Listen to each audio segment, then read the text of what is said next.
And if you think that's a bridge too far, well, you know what? These days, a man can go out there and chop off his junk, and all of us are supposed to play along.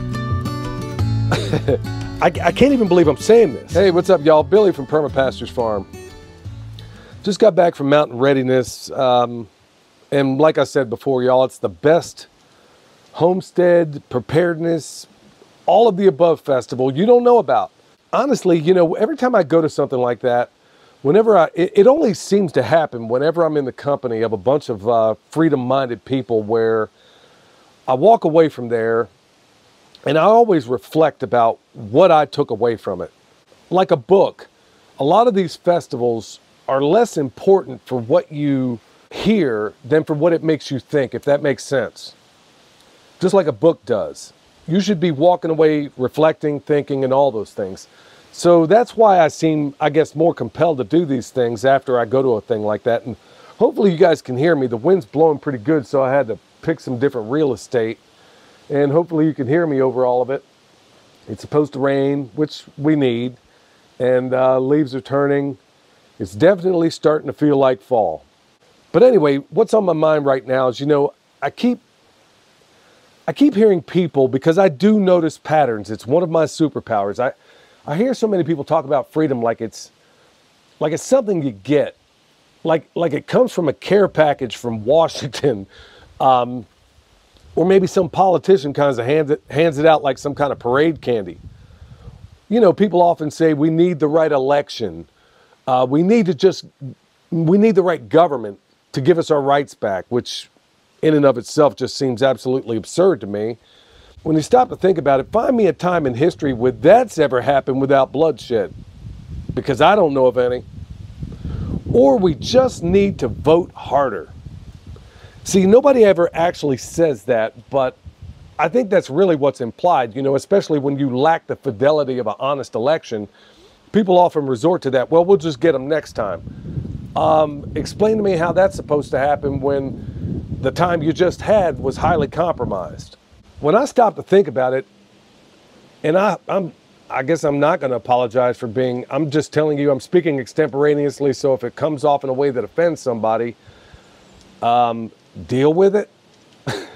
Anyway, to me, that's what a slave says when they're still begging for permission from someone they perceive as their master. Whether it's government, whether it's a politician, no matter who it is.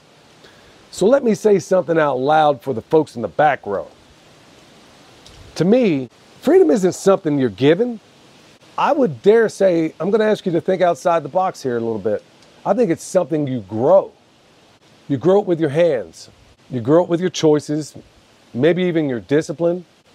And I think with your willingness to take responsibility for your own life.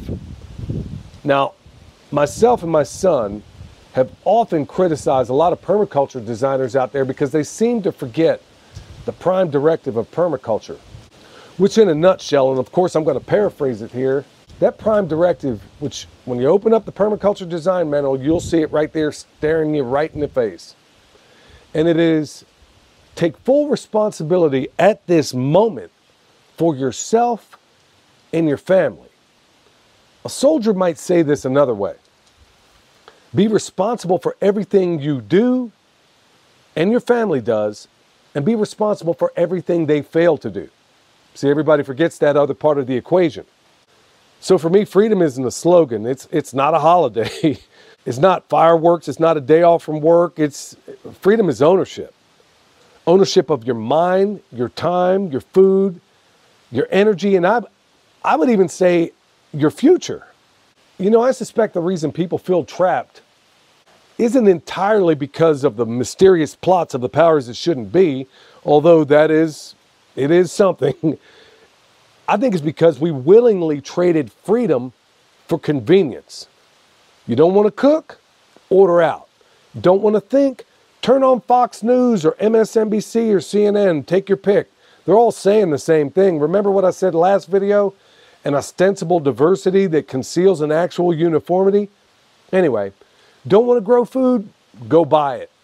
Don't want to take responsibility? Oh, I love this one. Just blame somebody else. If you think about it, dependence doesn't happen overnight. It creeps in subversively, quietly, almost like weeds in a neglected field.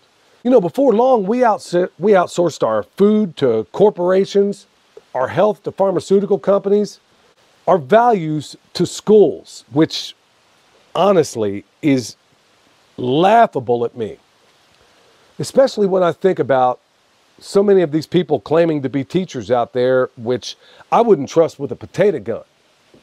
And it reminds me of that Malcolm X quote where he said, "Only a damn fool would allow his enemy to educate his child." Now, I know some people don't have choices to go outside that right now, but I think you get the point. If they're being educated or indoctrinated in these institutions, maybe undo it at the dinner table at night. And I think, honestly, one of the worst parts is we outsource our security to the same system that created the danger in the first place. Sorry if I'm getting a little bit fired up here, folks, but that's what being around these people does to me. And I think it's a good thing because it makes me ask critical questions about everything I believe, how I function, how I do everything. And I think that's a wonderful thing. That's why I encourage everybody to go to these things, which is a big reason why we have that event going on, the Sovereign Health Summit, that's going to be going next year in October. Anyway, back to the point. Now, most folks wonder why they feel powerless these days. And I think it's really simple when you break it down. I think we feel powerless, and myself at times as well, because we outsourced what gave us our power in the first place. We handed it over in exchange for convenience and comfort. We're victims of comfort, okay? When someone aggravates me, I often say that Samuel Adams quote because he had a very clever way of cursing somebody out. He said, "May your chains set lightly upon you." Now, some of you may have been the recipient of that quote. Not often, but mostly on X is where I use it, where I feel I have to use it. When you really break down and think about the two least expensive ways, the cheapest chains ever forged, I guess I could say, when you get down to brass tacks on that, I think it's convenience and comfort. You may hear yourself or someone else say, "They won't let us." Well, first of all, maybe we should define who is they, and why are you still waiting for their approval to live in any way? Because frankly, and I've said it before, and I'll say it emphatically, I don't obey unjust laws. Now, it's not saying you got to be open about it, but if they tell you raw milk is illegal, do you quit? Or do you find some clever way of going about it? Or do you share it quietly as pet food? Many Western states ban rainwater collection. Now, do you comply? Or do you just find a way to do it discreetly? Because I think that's an unjust law. If some hoople-headed Marchie complains to the HOA that your chickens are not part of the whatever, have you ever considered doing what my son suggests and maybe claiming that your chickens identify as bald eagles? And if you think that's a bridge too far, well, you know what? These days, a man can go out there and chop off his junk, and all of us are supposed to play along. I can't even believe I'm saying this. All of us are supposed to play along like it's normal, but you're telling me chickens identifying as bald eagles is a bridge too far? I don't think so. When I really think about it, I think the most dangerous weapon ever created wasn't a gun. It was compliance. It was permission. You know, convince any person out there that he or she needs permission, and you own them without a fight, even though it may be an unjust law. You want to know why governments always historically have gone after farmers? I mean, just look at what Stalin did. I mean, that's just one of many examples. From the top of my head, I could probably fill volumes just through the pages of history. You want to know why they've always gone after farmers? Because whoever controls the food controls the people. That's Henry Kissinger 101. Go look it up. I guarantee you'll find it. If they can make you dependent on a system for food, they can make you kneel for anything else. You can talk politics all day long, wave the flag, argue red state, blue state. But if you can't feed yourself, are you really free? Let me tell you what I think freedom is. I think freedom is canning jars lined up in a pantry. I think it's a compost pile steaming with life. I think it's a flock of chickens or bald eagles scratching under a tree. Maybe it's a root cellar full of potatoes that you just harvested late like I just did. Maybe it's a rain tank full of water. Maybe a stash of seeds you got hidden under your bed. Freedom grows literally in soil. I really want you to think about this, and I know it's going to be self-evident, but you can't buy freedom at Walmart. Have you ever picked up some self-reliance on Amazon? When's the last time you got a sovereignty card or you checked out sovereignty with a credit card swipe? I don't recall ever having done that. You build it. You build it in the same way we build a food forest, and we've talked about it ad nauseum right here on this channel. First, you start with good design. You write it down on paper. You make those mistakes on paper first. Then you put in some flags out there. You look at it and decide, does this make sense? You think about it. You wait a while. But through intention, consistent work, you know, that four-letter word that everybody hates, because in the end, this isn't a war. You win it in inches. You start small. Maybe perhaps you just grow 10% of your food this first year. It's something. It's something you can build upon. Learn to fix things instead of buying new. You know, it can be fun. You can make it a hobby. Get off the system, maybe one thing at a time. Just think one thing. I'm going to get off the system in here. Maybe you grow garlic. Maybe you collect some eggs. Maybe you barter for some eggs. Maybe you filter your own water. Freedom is built brick by brick or seed by seed. You know, pick your metaphor. Freedom isn't just about land or food. It's about people. You can't grow a community from the couch. All of us need to get back into the habit of knowing our neighbors.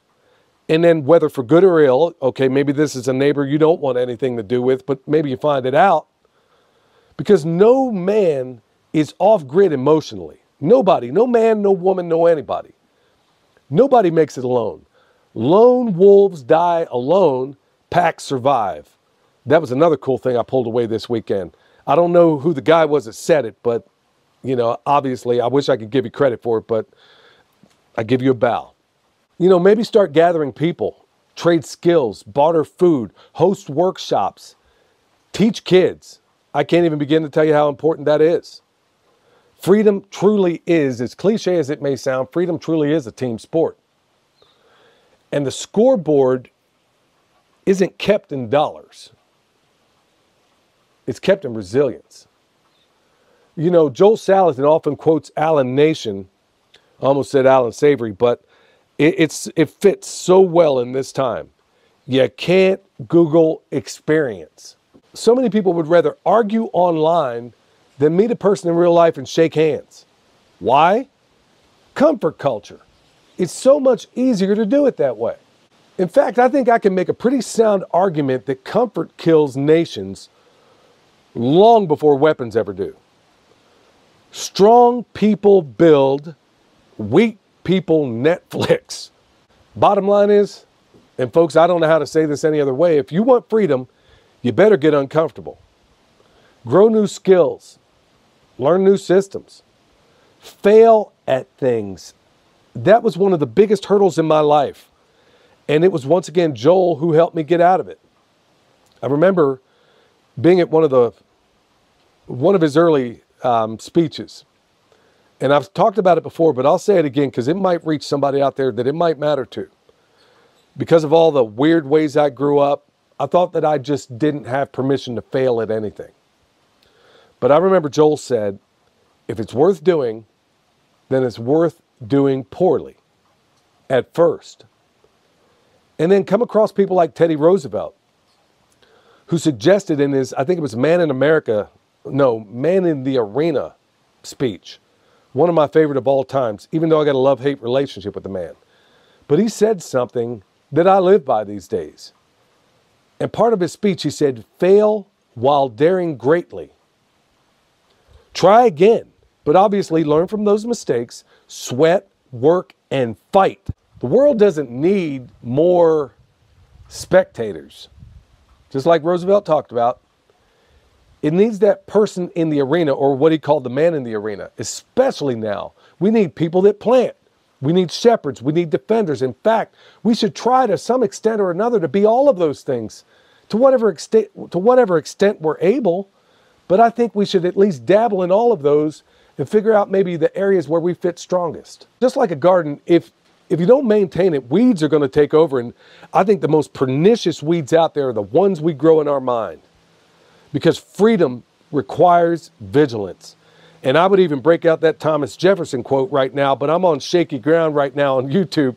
And if I start talking about what he suggested regarding a tree of liberty, I might just get it banned. In the end, responsibility, moral courage, which we all need to work on, and a standard you refuse to compromise on. You don't steal. I mean, simple things. You don't steal. You don't lie.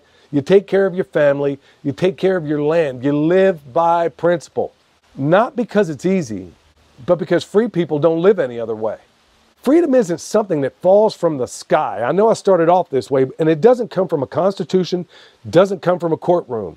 I believe it comes from God, or if you don't believe in God, maybe it comes from your humanity. But it certainly doesn't come from elections or handouts. Freedom is grown. And I think I've made something of a case for it.